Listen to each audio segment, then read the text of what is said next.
Bakit hawak mo yung passport mo? Aalis ka na? Kunin mo na yung baril at tuluyan mo na ako. Pwede ba, Farah? Oo, ka rin eh.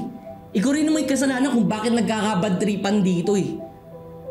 At dahil sa'yo, ako na naman ang napapagalitan ni Mamita. Dahil sa nangyari yan kay Lucy.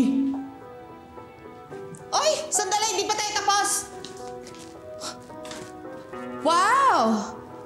So overprotective na siya ngayon kay Lucy. Di ba dati sinusuka niya yan? Yung bunganga mo, baka rin ka ni Mamita. Bakit? Totoo naman ah. Sinusuka niya yung dati. Well, not anymore. Nagbago na si Mamita. Yung sinasabi mong sinusuka niya si Lucy noon. Puring-puri na siya ngayon. Ganun rin siya kay Kuya Darius. At ako naman yung tagilid. Tayong dalawa.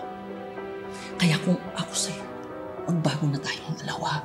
Kasi pag isa na pikon palalo at mawisit siya, baka palayasin na tayo sa pamamahay niya with nothing. Gusto mo ba yun? Kung gusto mong magpakabait ako, pues mauna ka na. Baka malay mo, magkaka-baby tayo dahil tigilan mo na yung pag-iinom mo ng alak. Para tigilan mo nga ako ah.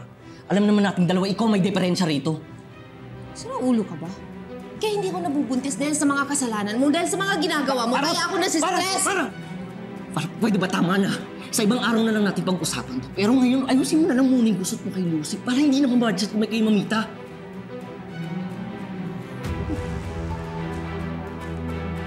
Dahan. Oh, Lucy. Oh, Mita. How do you feel? Kumusta ka na? Okay naman po ako, Mamita. Kaya ko na po. Hindi naman po ganun kasakit eh. Superficial burns lang naman daw po eh. First degree lang. After a few days, okay na po ito. At wag na po kayong mag-alala, Mamita. Tuloy pa rin po ang anniversary party. By that time, magaling na po yung mga pasok ko. Huwag mo nakahawakan. Lucy, I'm not worried about the party. I'm worried about you. Pagsabihan mo yan, Mita. She wants to have a perfect party, pero paano? Paano mangyayari yan kung ganito siya? Okay na nga ako lang. Huwag mo hahawakan. Kuya, sabi ko, oy, Lucy. Oh, ano naman gulong dalo yung mag-asawa? Amita, hindi po kami nandito para manggulo. Punta lang kami kasi may gustong sabihin si Farah kay Lucy. Ano yun? Sige na. Sabihin mo na.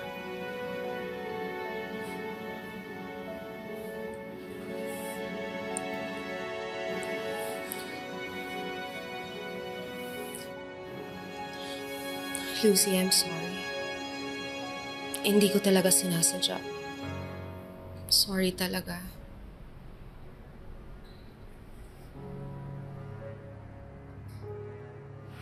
Wala na sa akin.